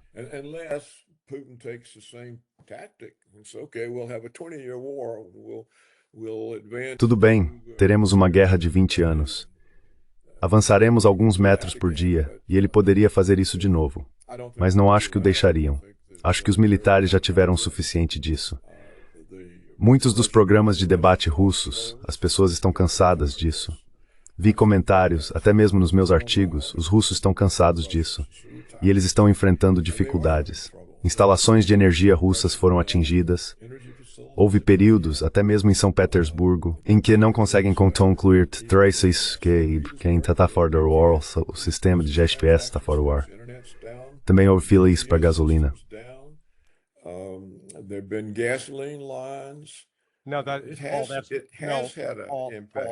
Teve um impacto. Olha, estive em Moscou 2 vezes nas últimas 5 semanas. Isso simplesmente não é verdade. Essa história do gasoduto, isso é um monte de propaganda ocidental. Por qual motivo? Bem, porque estão tentando convencer o Ocidente de que, ei, a Ucrânia ainda tem uma chance. A Ucrânia não está perdendo. Eles ainda podem vencer. Eles ainda podem vencer. Quero dizer, as mentiras desse lado são enormes. Ouça. Desculpe, eu tenho que ir. Bem, gostei de conversar com você, agradeço pela oportunidade. Yeah, great. Yeah. Sim, ótimo. Bem, talvez o Nima possa nos colocar juntos ao mesmo tempo para continuarmos nossa conversa. Bem, parece que é isso que ele está fazendo, me chamando enquanto você ainda está aí. Certo, meus amigos. Ei, pessoal, tenham um ótimo dia. Até mais. Até mais, Larry. Tchau. Até logo. Bye-bye. So long. Como as coisas, Paul? Great. Yeah. Great. You know, Ótimo. Ótimo. Sabe, na minha opinião, muita coisa do que o Larry diz é verdade, mas percebi que ele é muito defensivo em relação ao Putin. Acho que isso é um erro, porque o impede de ver todas as implicações. Mas essa é só a minha opinião. Não acho que exista desculpa por uma guerra que já dura tanto tempo. Temos visto provocação após provocação, e elas estão ficando cada vez piores. E claro, o Trump ameaçou piorar tudo, se não chegarmos a um acordo. make them worse if we don't get an agreement. Well, because many people believe Bem, porque muitas pessoas acreditam que Putin é a única razão pela qual não temos uma grande escalada na Ucrânia. Qualquer outra pessoa na Rússia teria, bem, você sabe, nós sabemos que Putin tenta acalmar a situação. Ele tenta negociar, conversar. Ele não diz, eu não me importo com os Estados Unidos, eu não me importo com...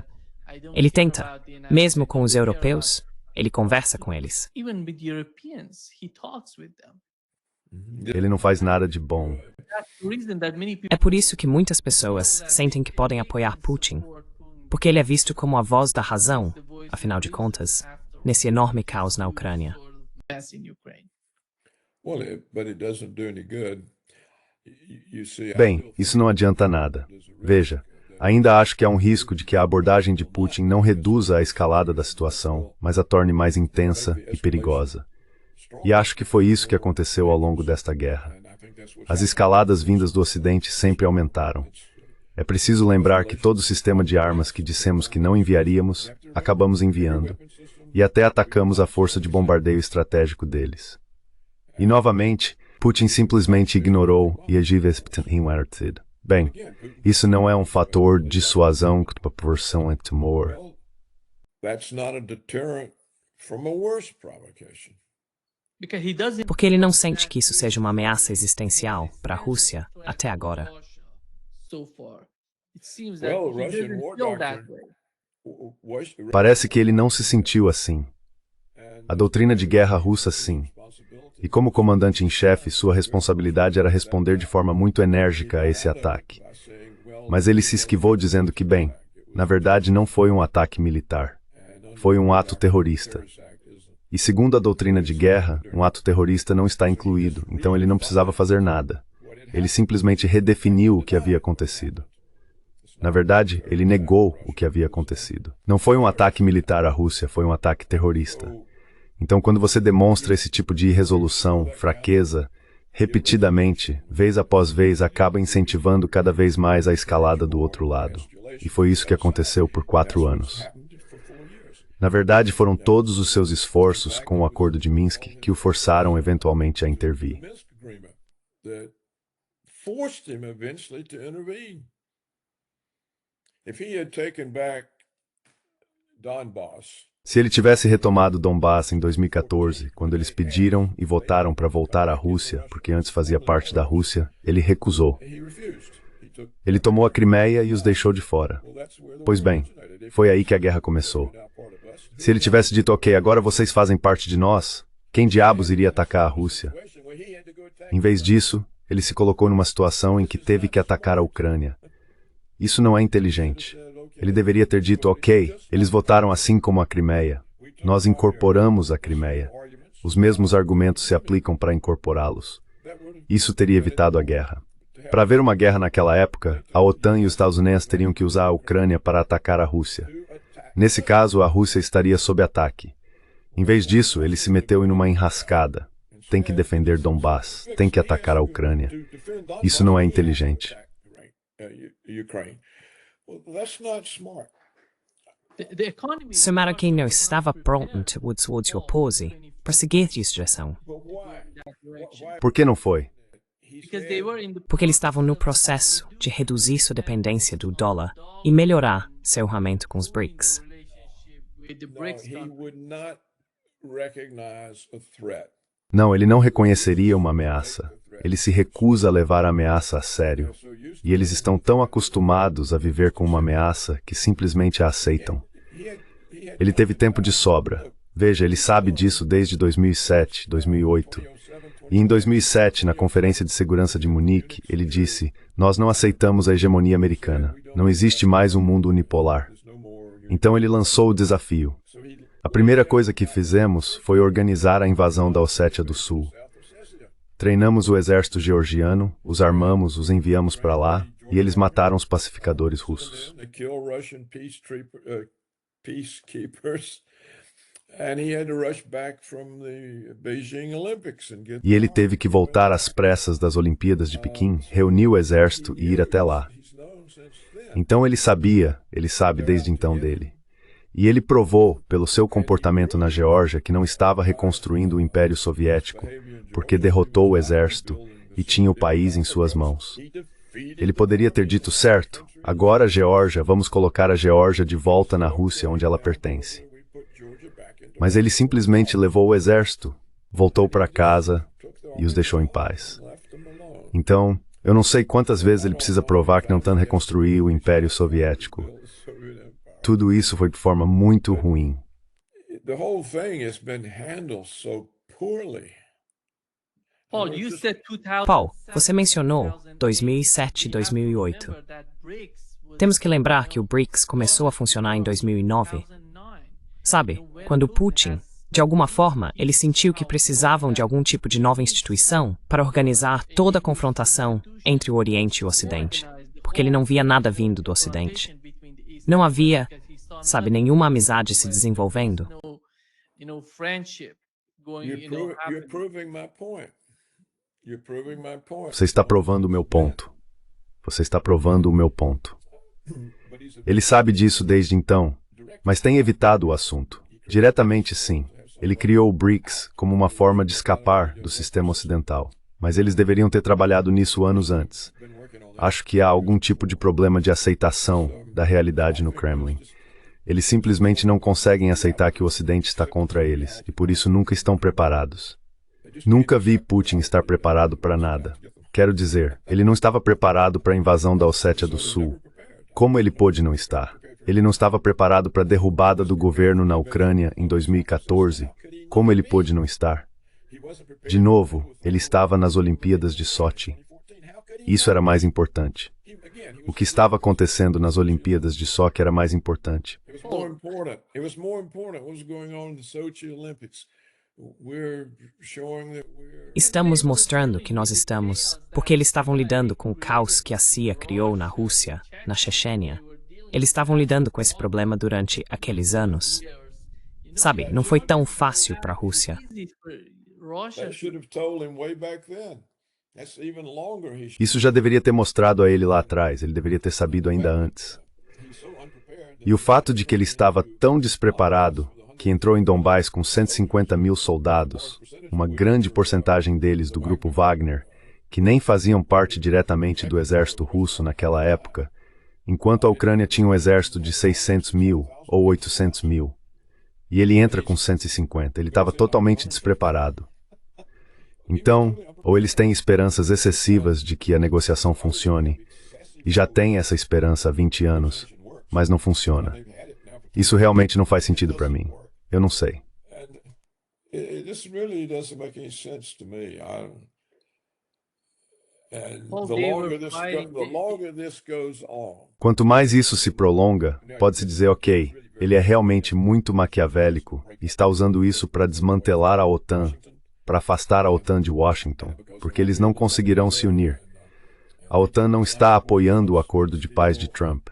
Então o que estou realmente fazendo aqui é superá-los, porque isso vai romper a aliança ocidental. Os americanos querem paz, os europeus não a concederão.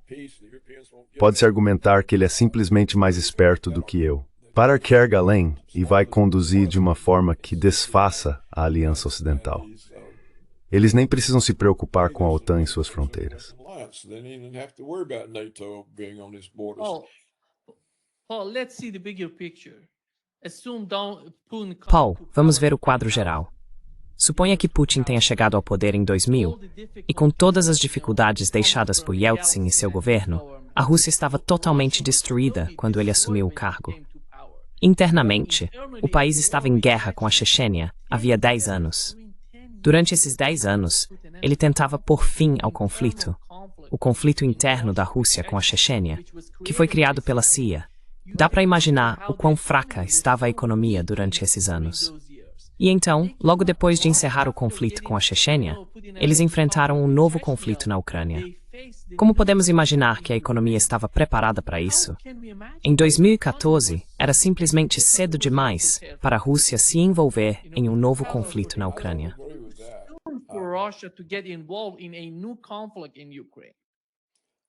Bem, eles se envolveram na guerra na Geórgia. A Geórgia era totalmente diferente. É um país menor, e o tamanho de seu exército se compara ao que a Ucrânia tinha.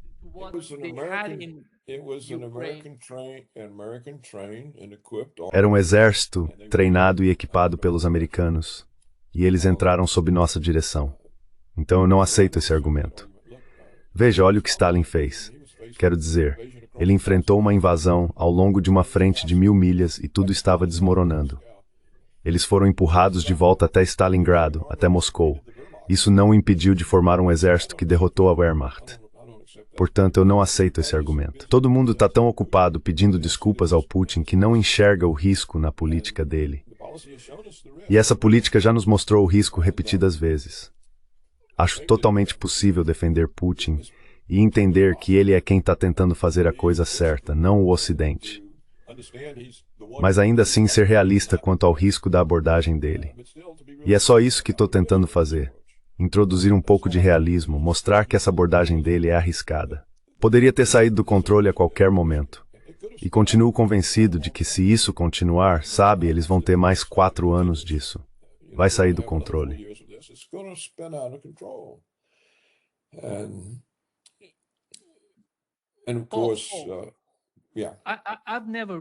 Eu nunca estive na Rússia. Não sei o que está acontecendo lá, nem qual é a opinião pública sobre o que está ocorrendo.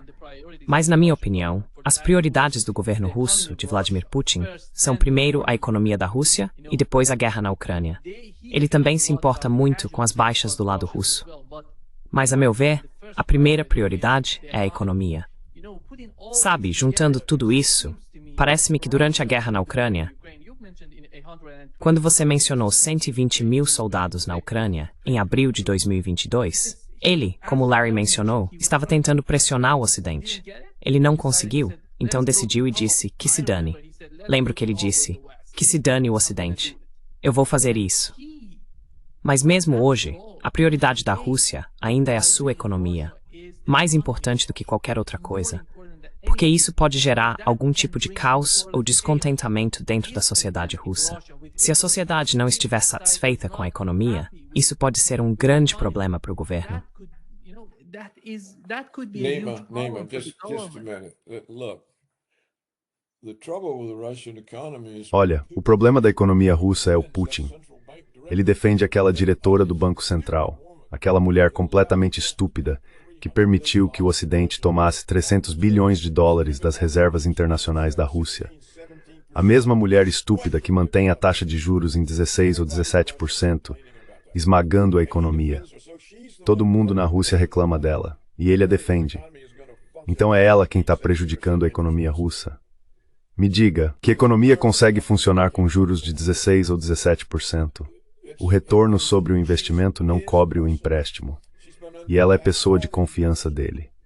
Ela vem sendo criticada há anos e ainda está lá. Se a economia russa está sofrendo, é por causa das políticas do Banco Central e da lenta e demorada retirada da Rússia do Ocidente.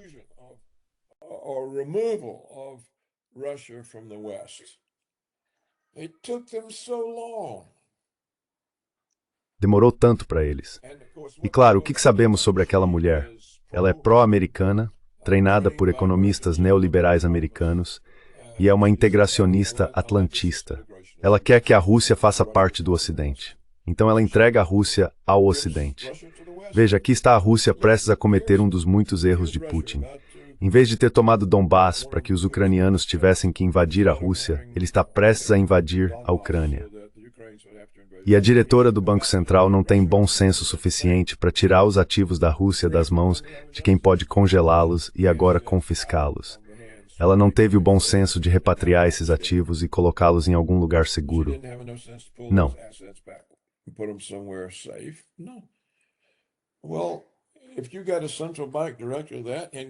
Bem, se você tem um diretor de Banco Central tão incompetente, como é que vai ter uma economia?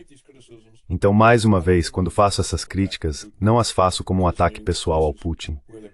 Só quero dizer que há áreas em que erros fundamentais foram cometidos, ou pelo menos é o que me parece, e não podemos deixar que a defensividade em relação ao Putin nos impeça de enxergar isso. Sabe, eu sempre disse que ele é o melhor líder que o mundo tem. Ele é uma pessoa humana, está tentando evitar uma guerra nuclear.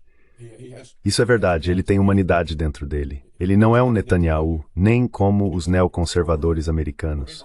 Ele não é esse tipo de pessoa. Ele é humano, e eu o apoio totalmente.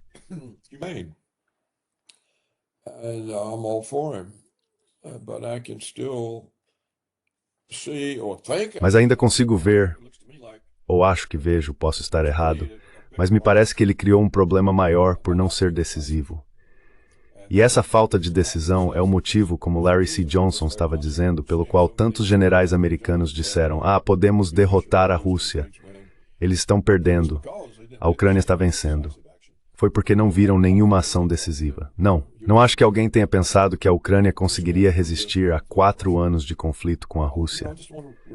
Sabe, só quero lembrá-lo novamente. Stalin e o Exército Vermelho, em 2 anos, destruíram a Wehrmacht e libertaram milhares de quilômetros da Rússia dos alemães e da Europa Oriental.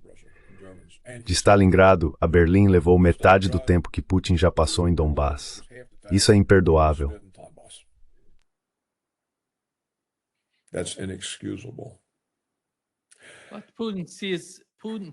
Mas Putin vê, bem, na minha opinião, ele vê a Ucrânia como um caso semelhante ao que os Estados Unidos tiveram no Iraque e no Afeganistão. Ele imaginou que se entrasse na parte ocidental da Ucrânia, isso se transformaria em um novo Afeganistão para a Rússia. É por isso que ele não foi tão longe.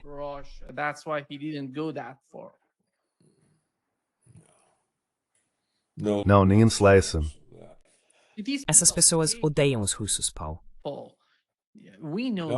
E nós sabemos disso.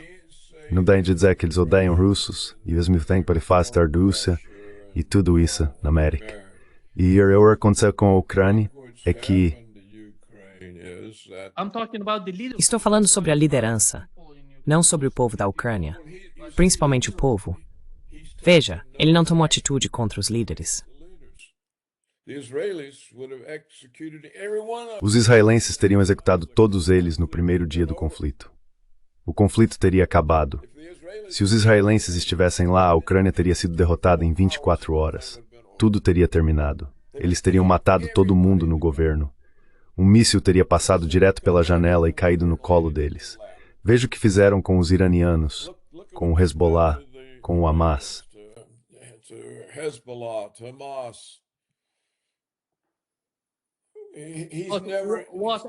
Quais são as conquistas de Israel? O que Israel realmente alcançou no Oriente Médio? Você viu aquelas filas? Milhares de pessoas esperando na Embaixada de Portugal? Eles no Malad nos usaram e também os meios nefastos, eliminar seus inimigos. Desapareceram. Os Estados Árabes desapareceram. Não resta nenhum Estado árabe, exceto a Arábia Saudita. Mas não Estados Árabes. Todos estão sob controle dos Estados Unidos. Eu não vejo nenhum Estado árabe, nenhum Estado persa.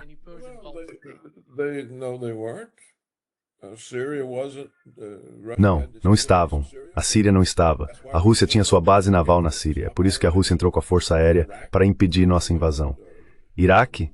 Não, também não. Eram estados independentes. Iraque, Síria, Líbia.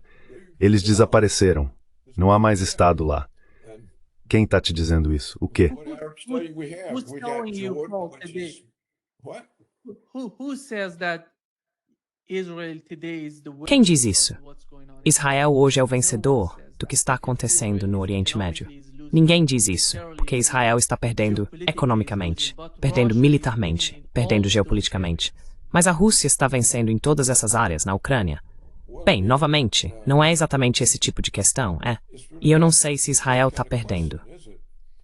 And I don't know that Israel's losing. Eles se expandiram para a Síria, para o sul da Síria. I'm asking you, do you see Russians in line? Estou te perguntando. Você vê russos hoje em dia fazendo fila em uma embaixada estrangeira tentando sair da Rússia? Eu vejo russos voltando para a Rússia. Não vejo russos que, sabe, queiram sair por causa da guerra. Mas você vê isso em Israel hoje. Milhares de pessoas na fila na embaixada de Portugal para agendar pedidos de cidadania. For citizenship appointment. Well, so what? But they're still winning. Bem, e daí? Mas eles ainda estão vencendo. Sabe, há tantas explicações, Nima. Por exemplo, o governo Netanyahu é extremamente opressor. E para os israelenses que se opõem às suas políticas, e há muitos, eles até têm um jornal, o Haaretz. Não sei se já domaram o Haaretz ou não, mas provavelmente se sentem pessoalmente ameaçados, imaginando quando Netanyahu vai pegá-los. Sabe, costumava haver organizações israelenses para a proteção da Cisjordânia. Chamava-se algo como Organização para a Prevenção da Destruição de Habitações Palestinas. Eu os conhecia.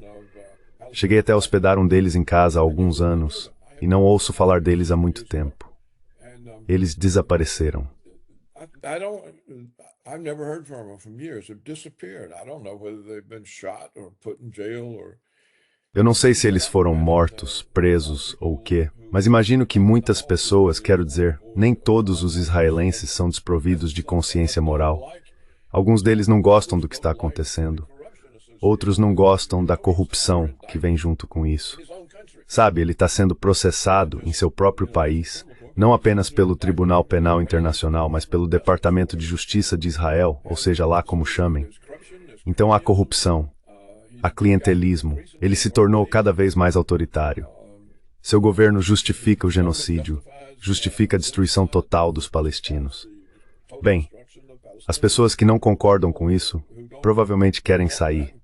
Quero dizer, de muitas maneiras é parecido com as pessoas que saíam da Alemanha nazista. Elas apenas tinham um mau pressentimento sobre o que ia acontecer. Então eu não veria isso como uma derrota para Israel.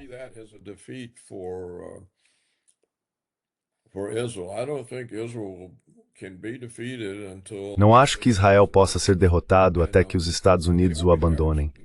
E então não serão os árabes, será o Irã. Os iranianos, como você sabe tão bem quanto qualquer um, não são árabes. Não sei como chegamos a essa discussão, acho que foi por causa da conversa com o Larry, mas ainda estou nervoso com isso, porque está claro que o Ocidente não está interessado nesse acordo.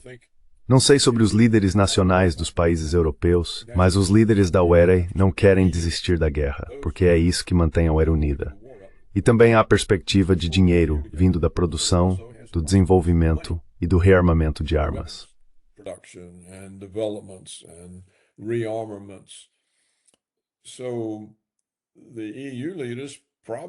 Então, os líderes da UE provavelmente veem a perspectiva de uma futura guerra com a Rússia como uma forma de estimular algum tipo de gasto que ajude a economia. Se as indústrias de consumo alemãs forem paralisadas por sanções, escassez de energia e coisas do tipo, bem, eles podem contornar isso se estiverem fabricando armas. Portanto, eles provavelmente veem a guerra como algo economicamente valioso porque estão afundando em um vazio econômico. E a veem como algo politicamente valioso porque, bem, temos um inimigo comum, precisamos permanecer unidos. Se abrirem mão do inimigo, perdem o impacto econômico, perdem o impacto político. Então não sei por que Putin acha que eles desistiriam disso.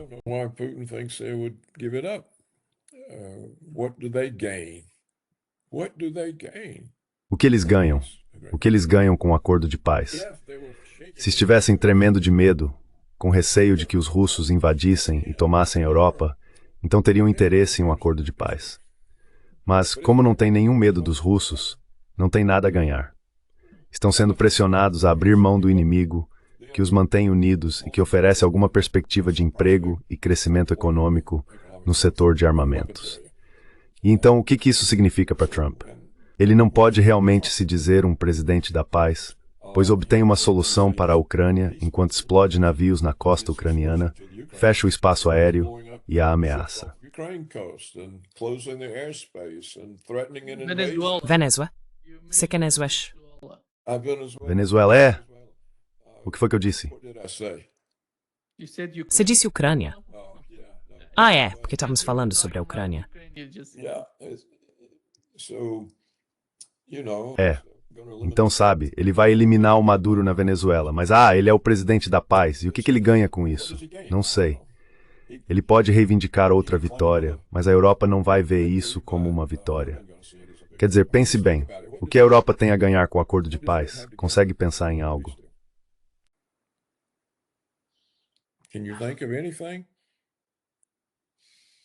Não, eu não posso. Eu também não consigo. Então, novamente, Eduardo volta ao Putin. Como é que ele estruturou isso de Edwards Keys de modo que eles não tenham nada a Grace como é? Ele vai conseguir um acordo.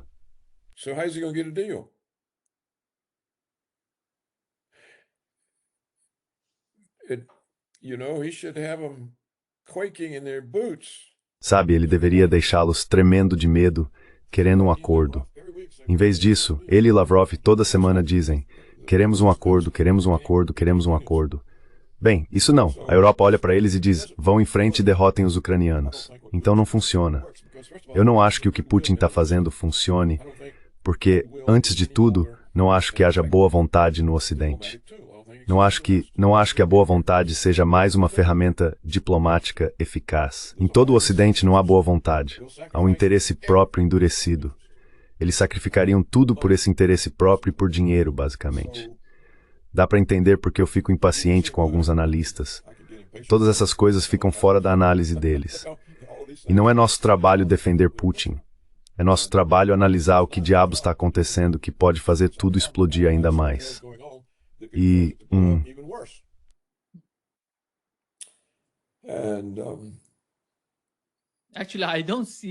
Na verdade, não vejo isso como uma defesa de Putin. Vejo como um país tendo suas prioridades. Vejo Putin administrando e equilibrando essas prioridades na Rússia. É por isso que faz sentido para mim, afinal, quando observo o comportamento.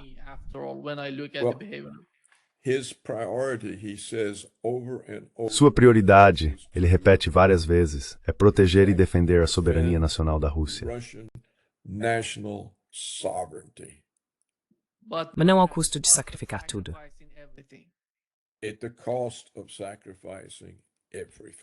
Ao custo de sacrificar tudo, a soberania russa, o povo russo. Ele enfatiza isso repetidas vezes.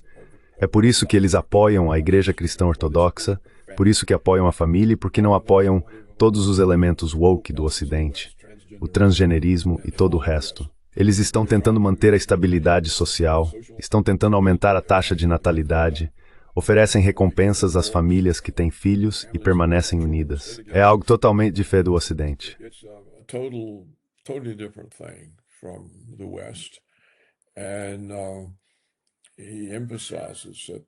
E ele enfatiza que seu objetivo é proteger a existência do povo russo. Então, o que ele ganha, se de alguma forma salvar a economia, vendendo o povo para o Ocidente? Quer dizer, sinceramente, ele não alcança nada do que realmente quer alcançar. Então, eu não acho que ele entenda muito de economia. Se entendesse, não teria aquela diretora do Banco Central que ele tem. Muita gente na Rússia, pessoas importantes, é crítica em relação a ela. Eu nem sei quem são os apoiadores dela. E talvez eu esteja sendo duro demais com ela, porque acho que ela é basicamente um produto dos neoliberais americanos. E provavelmente é só isso que ela conhece. Mas por algum motivo ela tem a proteção do Putin. E eu não saberia dizer o porquê ou o que está por trás disso. Enfim, é isso.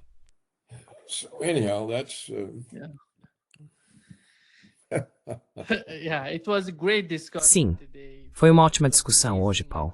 Foi incrível. Acho que seus pontos de vista são muito importantes, porque nosso público precisa ouvir os dois lados da questão. Não estamos conversando apenas para concordar com o que quer que estejamos discutindo. Estamos conversando para desafiar nossos pensamentos sobre o que está acontecendo na Ucrânia, por exemplo. Foi ótimo ter você aqui para conversar com o Larry e responder as minhas perguntas. I appreciate the opportunity. Bem, eu agradeço pela oportunidade. Sim, eu realmente agradeço. E eu não acho que alguém, neste momento, saiba o que vai acontecer em relação à paz. Sabe, são as mesmas pessoas e elas vêm dizendo a mesma coisa há muito tempo, mas nada nunca acontece. Nada. E o Trump apresentou 28 pontos. Você deve se lembrar que eu escrevi sobre isso. Eu disse que era muito promissor. E então, quase no dia seguinte, eram apenas 19 pontos. A Europa se opôs. Então não é isso mesmo? Ele reduziu para 19 pontos, certo? É, exatamente. E ele disse que eram 22 pontos toda vez que ele contava.